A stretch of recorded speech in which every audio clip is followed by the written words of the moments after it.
ओम शांति। 19 अक्टूबर 2022 प्रातः मुरली बाप दादा मधुबन। बाबा बोले, मीठे बच्चे, बाप आए हैं तुम्हें सब घुटकों से छुड़ाने। तुम अभी इस शोक वाटिका से अशोक वाटिका में चलते हो, इस विषय वेतरणी नदी से पार हो जाते हो। मीठे बच्चे, बाप आए हैं तुम्हें सब घुटकों से छुड़ाने। तुम अभी इस शोक वाटिका से अशोक वाटिका में चलते हो, इस विषय वेतरणी नदी से पार जाते हो। अर्थात स्वयं भगवान निराकार परमात्मा ब्रह्मा तन का आधार लेकर इस संगम युग पर हम बच्चों को मुक्ति, जीवन मुक्ति का वर्षा देने आते। तो बाबा कहते, अभी तक रावण राज्य था, तुम अनेक घुटके खाते आ रहे थे। अनेक रिश्तों के जंजाल अर्थात घुटके, अनेक कर्मों के बंधन अर्थात घुटके, विकारों के वशीभूत अर्थात घुटके। तो अनेक घुटके खाने से तुम बच्चों को छुड़ाने के लिए स्वयं भगवान आते हैं। तो बाबा कहते हैं, मैं राम तुम बच्चों को रावण की शोक वाटिका से मुक्त कराकर अशोक वाटिका में ले जाता हूं, इस विषय वेतरणी नदी से पार क्षीर सागर में ले जाता हूं। तो अब बाबा आए हम बच्चों को अनेक घुटकों से छुड़ाने, शोक वाटिका से अशोक वाटिका में ले जाने, इस विषय वेतरणी नदी से पार क्षीर सागर में ले जाने। तो ऐसे बाप को कितना याद करना पड़े। प्रश्न किया बाबा ने, याद में बैठते समय किस बात का विघ्न नहीं पड़ता और किस बात का विघ्न पड़ता है। याद में बैठते समय किस बात का विघ्न पड़ता और किस बात का विघ्न नहीं पड़ता। उत्तर में बाबा समझाते, याद में बैठने के समय किसी भी आवाज का या शोरगुल का विघ्न नहीं पड़ता, वह ज्ञान में पड़ता है। लेकिन याद में माया का विघ्न जरूर पड़ता है। माया याद के समय ही विघ्न डालती है, अनेक प्रकार के संकल्प विकल्प ले आती है। इसलिए बाबा कहते, बच्चे सावधान, माया का घूसा मत खाओ। शिव बाबा जो तुम्हें अपार सुख देता है, सर्व संबंधों की सैकरीन है, उसे बहुत प्यार से याद करो। याद में तीखी डोरी लगाओ। अर्थात बाबा आकर हम बच्चों को याद की यात्रा सिखाते।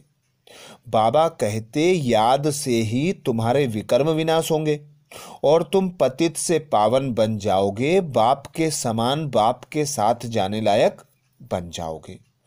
बाबा कहते, माया के विघ्न पड़ते हैं याद में।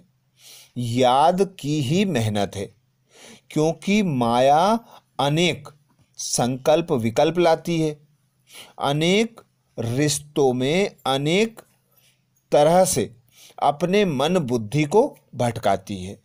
बाबा कहते, शोरगुल आवाज विघ्न पड़ता है ज्ञान में, पर याद में पड़ती है माया।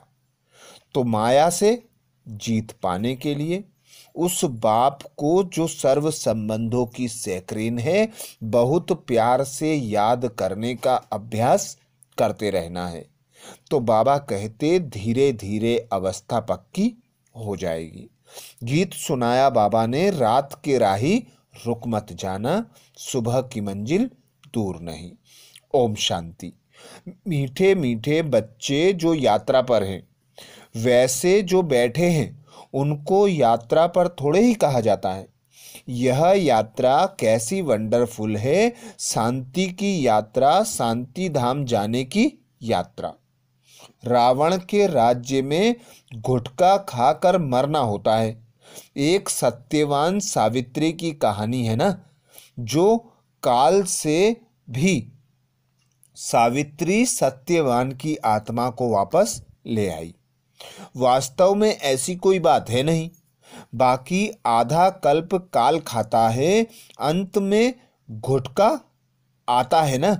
रावण जिसको वर्ष वर्ष जलाते हैं वह हमारा दुश्मन है। यह नहीं जानते, बाबा कहते हैं मैं आया हूं तुमको शोक वाटिका से निकाल अशोक वाटिका में ले जाने, जहां गुटखा खाना नहीं होता। यहाँ तो अनेक प्रकार के गुटके हैं। माँ बाप पतित बच्चों के गुटके खाते रहते हैं, पति विकार में फंसाते रहते हैं। बाप आकर इन सब गुटकों से छुड़ाते हैं और नई दुनिया में ले जाते हैं।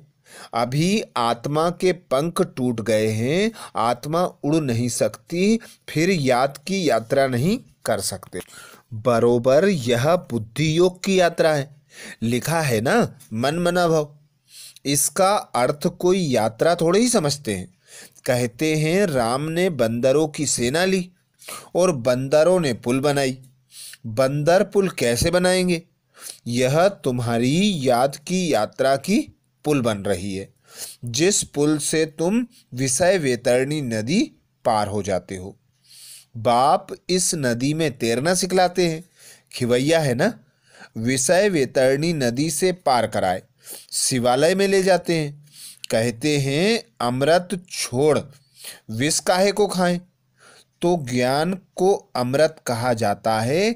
ज्ञान से सद्गति होती है। शास्त्रों को ज्ञान नहीं कहेंगे, वह है भक्ति की सामग्री। शास्त्र पढ़ने से सतयुग आ नहीं सकता, सद्गति हो नहीं सकती, इसलिए उनको ज्ञान अमृत नहीं कहेंगे। वह है भक्ति। ज्ञान में पहले 100% सद्गति, फिर धीरे धीरे नीचे उतरते हैं। यह नहीं कहेंगे कि सतयुग में भी दुर्गति होती है, वहाँ दुर्गति का नाम नहीं होता। कलयुग में सबकी दुर्गति होती है। तुम जानते हो सर्व पर दया करने वाला एक बाप ही है, जिसको श्री श्री कहा जाता है। फिर श्री श्री का टाइटल सब रख लेते हैं। श्री कहा जाता है देवताओं को, श्री लक्ष्मी नारायण, श्री राम सीता। तो ऐसा श्री बनाने वाले को श्री श्री कहा जाता है। तुम बाप के सामने प्रतिज्ञा करते हो कि हम कभी विकार में नहीं जाएंगे। अगर प्रतिज्ञा कर फिर भूल की तो बाप का राइट हैंड धर्मराज भी बैठा है, धर्मराज माफ नहीं करेगा। बाप भी गुप्त, ज्ञान भी गुप्त, मर्तबा भी गुप्त। यह सिर्फ तुम बच्चे ही जानते हो कि हमको श्रीमत देने वाला कोई मनुष्य हो नहीं सकता। प्रजापिता ब्रह्मा द्वारा बाप रचना रचते हैं। प्रजापिता सूक्ष्म वतन में तो हो नहीं। बाबा कहते प्रजापिता सूक्ष्म वतन में तो होता नहीं, जरूर यहाँ ही होगा। तुम बच्चे समझ गए हो कि ब्रह्मा इस समय ब्राह्मण है, इनको भविष्य में बादशाही मिलती है। देवताएं पतित दुनिया में तो राजाई कर ना सके, तो पुरानी दुनिया का विनाश चाहिए। विनाश होना भी है जरूर। अभी थोड़ी देरी है, तुम्हारा अभी नए झाड़ का सैंपलिंग ही पूरा नहीं लगा है। आगे गाते थे त्वमेव माताश्च पिता त्वमेव, त्वमेव बंधुश्च सखा त्वमेव। सबके आगे यह महिमा गाते रहते हैं, समझते कुछ भी नहीं। अच्छा विचार करो तो ब्रह्मा माता कैसे हो सकते? लक्ष्मी नारायण की भी अपनी राजाई चलती है, तो उनको मात पिता कह ना सकें। तो इस समय परम पिता परमात्मा प्रैक्टिकल में मात पिता का पार्ट बजा रहे हैं। फिर भक्ति मार्ग में महिमा गाई जाती है, उसमें भी पहले पहले शिव बाबा को त्वमेव माताश्च पिता कहते हैं, पीछे लक्ष्मी नारायण सीताराम सबको कहते हैं। अक्ल तो कुछ है नहीं, शिव बाबा है सेक्रीन। यह मनुष्य मात्र सब आसुरी मत पर दुख ही देते हैं और मैं सबके एवज में सबसे जास्ती सुख देता हूँ। मैं दाता हूँ। मैं तुम बच्चों को श्रीमत देता हूँ कि बच्चे, तुम जितना याद की यात्रा पर रहेंगे, स्वदर्शन चक्र फिराएंगे, कमल फूल समान बनेंगे, उतना ऊंच पद पाएंगे। इन अलंकारों का अर्थ कोई समझा ना सके। अलंकार तुम ही धारण करते हो। निशानी विष्णु को दे दी है। तीसरा नेत्र भी देवताओं को दे दिया है। वास्तव में तीसरा नेत्र भी तुमको मिलता है। त्रिनेत्री त्रिकालदर्शी अक्षर है ना। इसका अर्थ भी इस समय तुम आत्मा की बुद्धि में है। आत्मा की बुद्धि में ही सब कुछ रहता है। मेरी आँख नाक कान भी शरीर नहीं कहता, आत्मा कहती है। यह मेरा शरीर रूपी महल है। आत्मा को मालूम पड़ा है कि मुझ आत्मा में 84 जन्मों का पार्ट नूंधा हुआ है। कितनी गुप्त बातें हैं। आत्मा को रॉकेट भी कहते हैं। जिस आत्मा को शरीर छोड़ लंदन में जाना होगा तो सेकंड में चली जाएगी। उन्होंने कितना तीखा रॉकेट बनाया जो सुबह चले तो शाम को पहुंच जाए। आगे स्टीमर में 3-4 मास लग जाते थे। अभी भी स्टीमर में 1 मास लग जाता है। एरोप्लेन में 1 दिन लगता है। परंतु आत्मा बहुत तीखा रॉकेट है जो 1 सेकंड में पहुंच जाती है, जो कोई भी देख न सके। तुम आत्मा का ऑलराउंडर पार्ट है। अच्छा, परमात्मा का पार्ट क्या है? द्वापर से मेरा साक्षात्कार कराने का पार्ट है। जो जो जिस भावना से मुझे याद करता है उसकी मनोकामना पूर्ण करता हूँ। अभी मेरा ज्ञान देने का पार्ट है। पतितों को पावन बनाने का पार्ट है। तुमको मास्टर नॉलेजफुल गॉड के बच्चे मास्टर गॉड बनाता हूँ। जिन्होंने कल्प पहले पुरुषार्थ किया था वही करेंगे। बच्चे कहते हैं कल्प पहले आए थे, अब फिर से वर्षा ले रहे हैं। किसके पास? मात पिता के पास। सरस्वती सबकी माता है। उनकी माता यह ब्रह्मा है। इनकी माता तो कोई है नहीं। शिव बाबा खुद कहते हैं तुम मेरी बन्नी अर्थात पत्नी हो। तो फिर मैं कहता हूँ पति बिगर खाना मैं कैसे खाऊंगा? तो अच्छा, शिव बाबा और हम दोनों इकट्ठे खाते हैं, नशा तो रहता है ना। तुम भी खुद कहते हो कि बाबा दलाल बन आया है अपने साथ सगाई कराने। तुम श्रीमत पर परमात्मा के साथ सबकी सगाई कराते हो। पंडितों ने जो विकार का हथियाला बांधा है वह बाप कैंसिल कराते हैं। बाप कहते हैं तुम ज्ञान चिता पर बैठो तो गोरे बनेंगे, काम चिता पर बैठ तुम काला मुंह क्यों करते हो? श्याम सुंदर का अर्थ तुम जानते हो। श्री कृष्ण है सुंदर, अभी तो वह भी श्याम है। अब बाप ने आकर अपना परिचय दिया है। तुम हो पतित पावन गॉड फादर के स्टूडेंट। तो यह पाठशाला है। पाठशाला में पढ़ाई होती है, मेहनत करनी पड़ती है, और उन सत्संगों में मेहनत नहीं। वहाँ तो गीता सुनी, ग्रंथ सुना और घर गया। वहाँ कोई थोड़े ही कहता है कि पवित्र बनो, यात्रा करो, आगे चल यह सब जिस्मानी यात्राएं आदि बंद हो जाएंगी। बर्फ पड़ी व एक्सीडेंट हुआ तो कोई जाएंगे नहीं, क्योंकि तुम्हारी यात्रा जोर होती जाएगी। हमारी यात्रा है शिवालय तरफ। पहले शिव की पुरी शिवालय में जाएंगे, फिर शिव की स्थापना की हुई पुरी शिवालय अर्थात स्वर्ग में जाएंगे।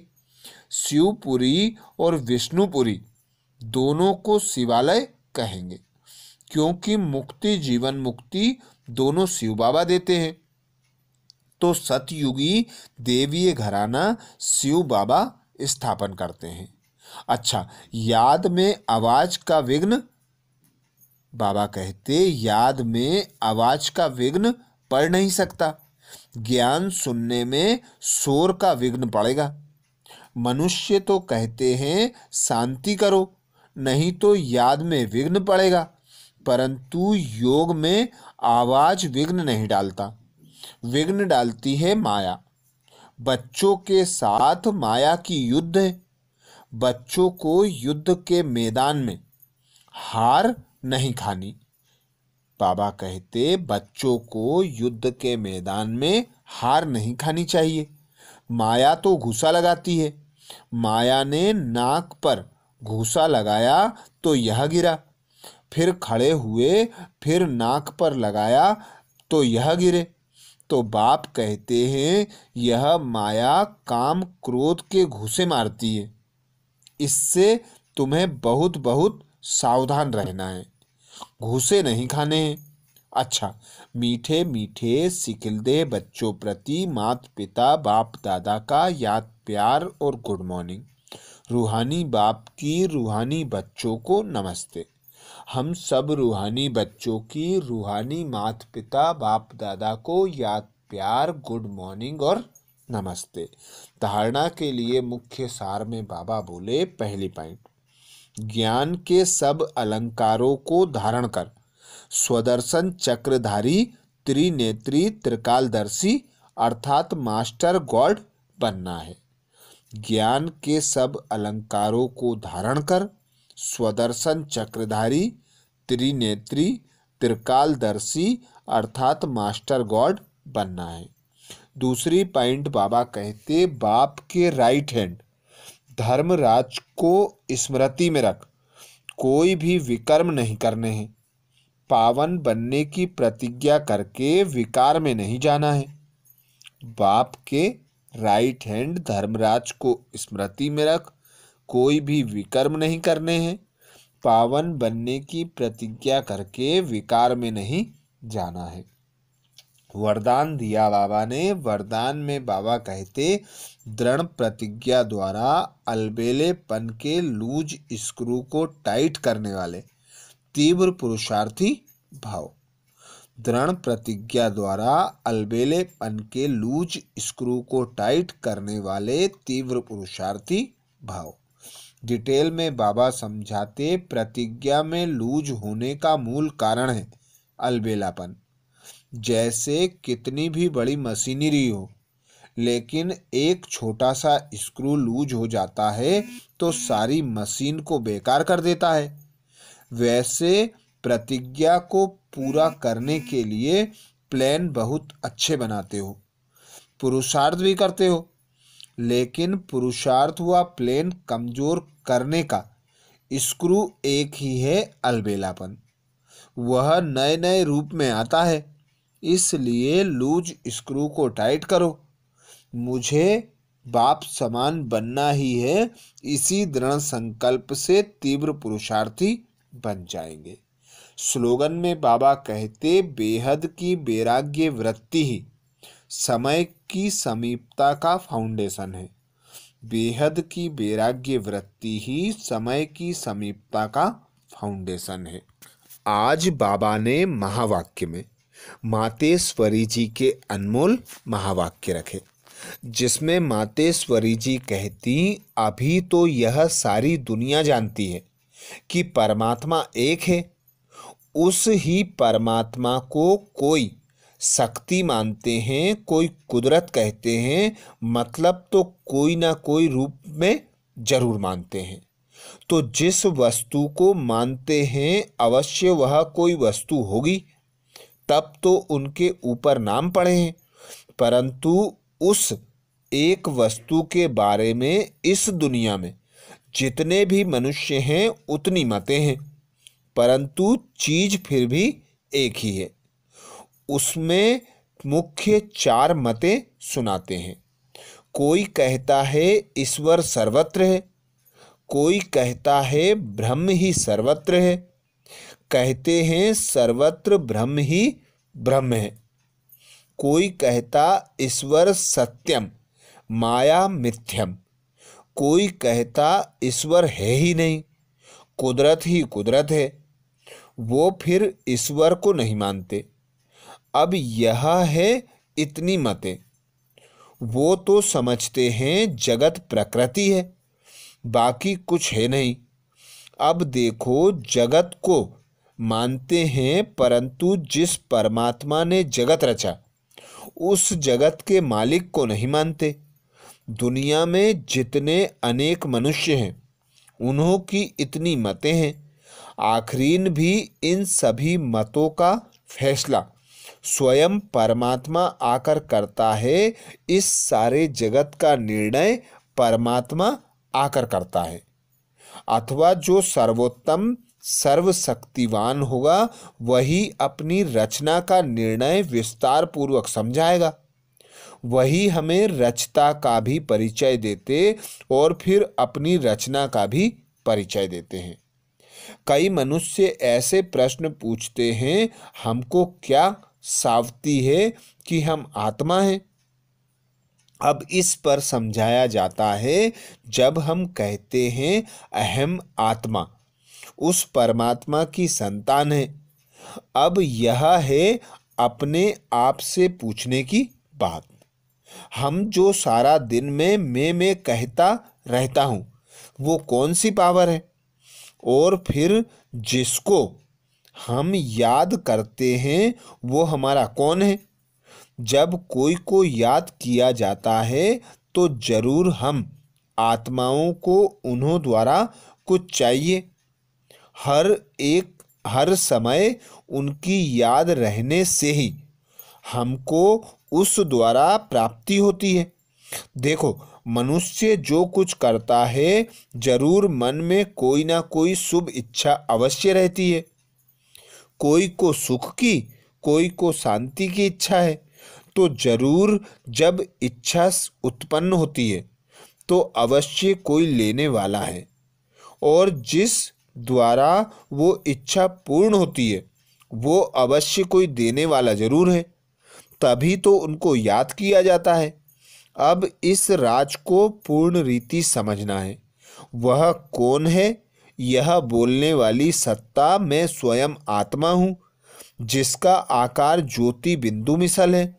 जब मनुष्य स्थूल शरीर छोड़ता है तो वो निकल जाती है, भल इन आँखों से नहीं दिखाई पड़ती। अब इससे सिद्ध है कि उसका स्थूल आकार नहीं है, परंतु मनुष्य महसूस अवश्य करते हैं कि आत्मा निकल गई। तो हम उसको आत्मा ही कहेंगे, जो आत्मा ज्योति स्वरूप है। तो अवश्य उस आत्मा को पैदा करने वाला परमात्मा भी उसके ही रूप मुआफिक होगा। जो जैसा होगा उसकी पैदाइश भी वैसी होगी। फिर हम आत्माएं उस परमात्मा को क्यों कहते हैं कि वो हम सर्व आत्माओं से परम है? क्योंकि उनके ऊपर कोई भी माया का लेप छेप नहीं है। बाकी हम सब आत्माओं के ऊपर माया का लेप छेप अवश्य रखता है, क्योंकि हम जन्म मरण के चक्र में आते हैं। अब यह है आत्मा और परमात्मा में फर्क। तो ये थे मम्मा के महावाक्य। अच्छा, ओम शांति।